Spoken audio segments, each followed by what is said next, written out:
This was a long time coming. I put this off for a little while, but now I kind of want to do a film review series on the Eastern Oregon Film Festival this past year. The Eastern Oregon Film Festival is in La Grande, Oregon, and runs for a couple of days out of October. It was a pretty fun festival, to be honest, had a couple beer gardens there, and it was a really fun time meeting up with different content creators. So, yeah, as far as the movies I saw a pretty sizable amount of feature films, and we're going to review them all in this one video. So, without further ado, let's get into the lineup. She's not well. Clara's Ghost is not a very good film. This was the first film shown at the festival and was the product of Bridley Elliott, daughter of Chris Elliott. Apparently, the Elliots are a big family in Hollywood, Chris having been in a couple of notable films, such as Groundhog's Day, The Abyss, and There's Something About Mary, and a lot of others he would like to forget, like Sandy Wexler, The Nutty Professor 2, and The Dictator. While the initial setup was good, with the film serving as an adaptation of the Elliots' own life, being a bunch of party animals, it soon gets cluttered by too many cooks in the kitchen. The story is about a mother named Clara who is seeing a ghost for some reason, and I'll get back to this part later, whose family is coming together for a yearly get-together. A night of drugs, booze, and bizarre dancing ensues. I'd say the most surprising element was Haley Joel Osment. Once his name popped up in the opening credits, I was instantly intrigued. How did his family get him to be in this film? The film has a decent sense of humor here and there. The first 30 minutes is somewhat good, relatable family comedy elements, most of which come from the mother. And while the comedy at times was good, the film also tries to make it into a serious drama thriller after a certain point in the film and felt forced in. The ghost had me questioning many aspects of the film. What does the ghost represent? During the Q&A, I asked what she symbolized, and the director said that it was Clara's repression of her rage against her family. I guess that is an okay explanation, but if this was true, why have the ghost at all? The ghost element was forced into the film, and the film could have stood on its own if we saw the mother slowly grow tired of her getting made fun of by her family.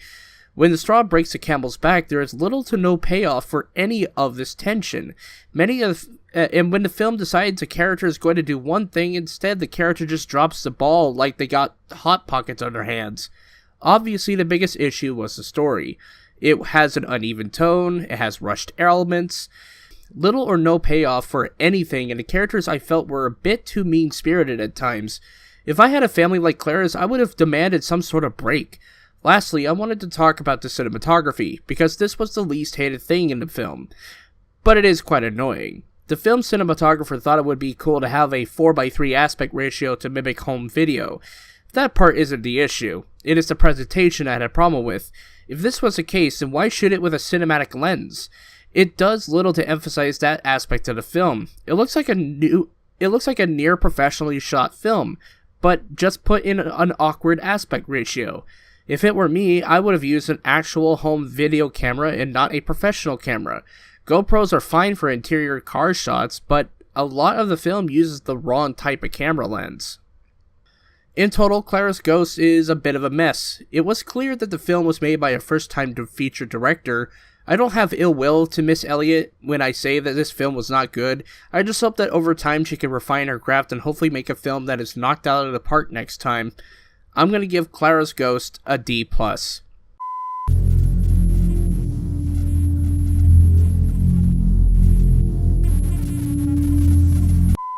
This was the second film I saw, and this was an interesting documentary. The film is about a group of people who suffer from a controversial disease called Morgellons syndrome, a disease where people claim to experience fibers coming out of their skin and having parasites under their own skin. The thing that is interesting about this film is that the entire film is like a curated watch list of YouTube videos that are from the point of view of the people experiencing the disease. I will say that the film is barely a feature film, as it stands at only 71 minutes in length, so a lot of the film is solely reliant on the three people being enough to entertain for an hour and a half. Unfortunately, the film has a bit of repetition that could have stood to have at least 10 minutes cut from the film, and it would have been a lot better. There isn't any title cards, voiceovers, dramatic music, nothing. This essentially just shows the lives of these people on YouTube, and I think it's the best they could have done with the source material. Instead of trying to prove or disprove the disease's existence, the film allows the viewer to come to a conclusion by themselves. The three subjects of the film are eccentric and at points hilarious to listen to and watch as they go from sane, normal people to a bunch of crazy people who watch Alex Jones. Some even going to the extent of shaving their own heads and drinking their pee. Yes, I just said that. The film doesn't have a lot of gimmicks, there's no bullshit about the film, and I enjoyed it for what it is. It isn't a perfect film, and probably will be forgotten in about a month, but it is a decent film. The Pain of Others gets a B-. The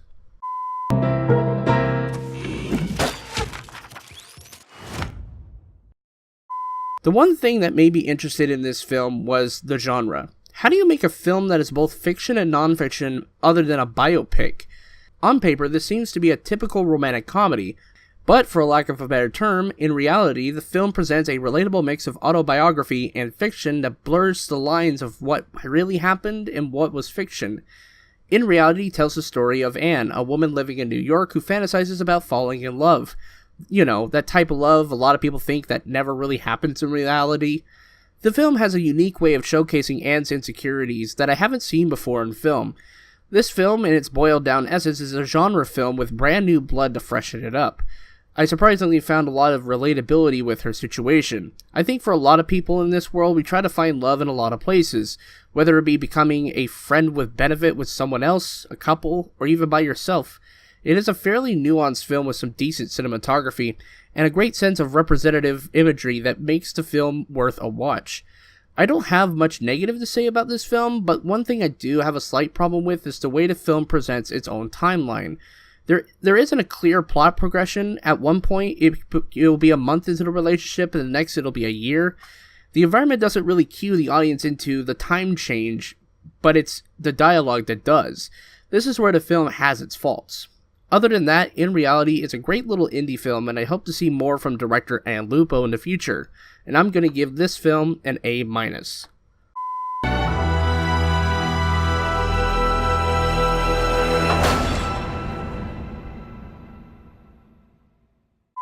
This was one of the most anticipated films, aside from the last film I'm going to talk about in this video. The writer has got a lot of street cred in the festival circuit. It won awards at the Cannes Film Festival, went to the Toronto International Film Festival, South by Southwest, Sundance. It's been everywhere. More hype was added when I found out that the director, Chloe Zhao, was picked up by Marvel to do an Eternals film. Nonetheless, I was genuinely interested in the film. Little did I realize what the film was actually about. The film follows a former bronc rider named Brady who is recovering from a huge accident who is trying to build his life back up together. He has almost no resources, no degrees to speak of. All of his life was built from ranch life. This is where the interesting aspects kick in. The film's principal cast, all real people. The very people we see primarily on the screen are the very people who did these things in reality. All these people do a great job selling this dark tale of fame and how it can go wrong if things go south. I was impressed by the cinematography, the direction by Chloe Zhao, the story was good, all of the elements were there, but the one thing that kept it back from being great was the pacing. The film could have easily cut 10 to 15 minutes from the film, and it would have been the same film, and it would have been a little bit shorter. It stands at nearly 2 hours long, but felt like a 3-hour film. The film does take its sweet time, and if you are patient enough, you will get a great story out of it. It is an emotionally powerful tale about accepting the death of a career, the process of keeping the passion alive in the face of uncertainty or even recklessness. Aside from my issues, the writer is an interesting case study for the career of Chloe Zhao, and I am really looking forward to seeing how she handles a Marvel film like The Eternals, and I'm giving the writer a B+.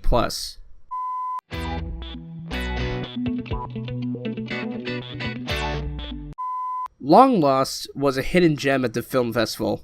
Following Seth as he heads to the house of his long-lost brother, he slowly finds things are not quite as they seem, with his long-lost brother being rich, and weird things start happening. Certain things happen to Seth that he starts getting freaked out about.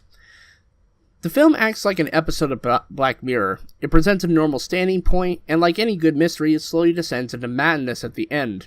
To discuss this film anymore is to reveal spoilers, and even reveal some genuine twists. Acting for the most part is good, but there is a hint of overacting at times.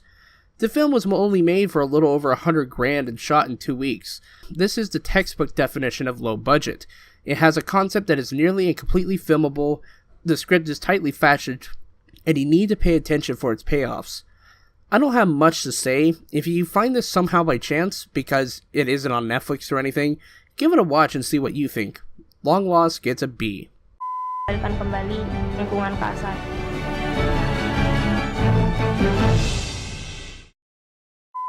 Inventing Tomorrow is the second of 3 documentaries I saw, and I found this film to be oddly heartwarming. Following various high school students from around the world, 4 sets of teenagers from Mexico, India, Indonesia, and Hawaii, who all get invited to a world-class expo for high school scientists. Each of these stories highlights some of the ecological problems they all face and make projects around these problems, whether it be arsenic deposits in soil or even pollution from factories or dredges. As it is a pretty standard documentary, with a mix of 90s sports movie cheese, oddly enough. As we learn more and more about the situations these students live in, I've grown to rooting for each of them trying to get their prizes for the science projects. I don't have much to say. As I said before, it's a very standard documentary that makes me want to root for the next generation of scientists who have to deal with, well, what's currently going on environmentally and socially. I'm going to give Inventing Tomorrow a B-. If you lose someone that you love to a senseless act, you say, part of the reason this happened was because some crazy person had access to a gun. I want to discuss that. And it makes you an advocate about something that's changed your life so fundamentally and forever.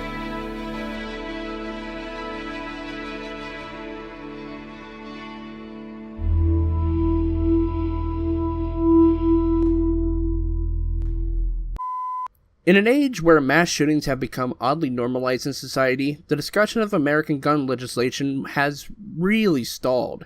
While South Park has tackled the subject at the start of this brand new season, films like 101 Seconds talk about the issue in a non-biased way. The film follows various people, a senator, a grieving brother and daughter, and gun owners after the Clackamas, Oregon mall shooting in 2013. The conflicts that ensued as Oregon tried to pass sensible gun laws. I try not to be political on this channel most of the time, but I found this film very balanced on the issue. The film doesn't try and say one way is the only way.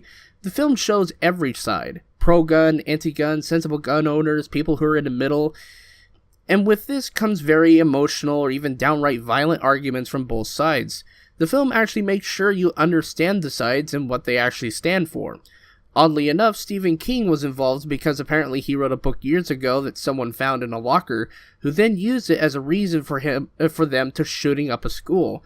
By the end of the film, you get the sense that the issue is not exactly over, either in Oregon or nationally. The gun debate has had a repetitive cycle of abuse, and no matter which side, it almost seems like there isn't enough wiggle room for debate.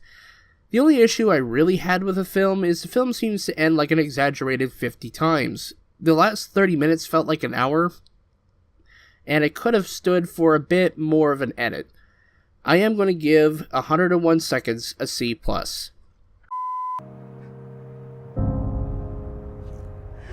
This is what you get!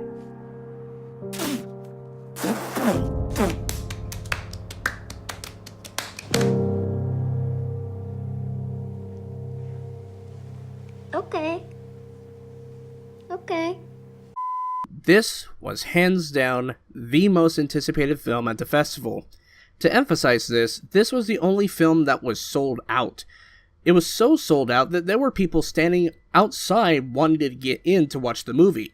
And the event had to schedule a second screening the very next day after the festival was over just to accommodate those extra people. This film was that popular, and I have to admit it, Thunder Road was the best of the festival. Following Officer Jim Arnaud, he has to try and balance his broken family life. His mother dies, and what follows is a touching, emotional, comedic film that perfectly finds its footing. The most interesting thing I found about Thunder Road is who actually did it. The film was written and directed by Eastern Oregon Film Festival alumni and former contributor of College Humor Jim Cummings, who also plays the lead character of the film. This could have easily been the next The Room, but luckily Thunder Road is a great film filled with humanity, comedy, and tragedy. During the Q&A, Jim mentioned that going into making this film, the primary philosophy is that the best way to get through a lot of sad emotional times is to laugh, which isn't really surprising to anyone, especially to people like a comedian. And that isn't to say that the film has an uneven mood where the comedy overtakes the drama, much like a Pixar film, and yes, Jim did say that his inspiration was Pixar. The film finds a steady balance of comedy and drama, even to the points where they actually find a way to mix both drama and comedy. There's one sequence in particular where where Jim's at a police station and he kind of freaks out, but it's all done in a very comedic way, but it doesn't undercut the drama that's put into it.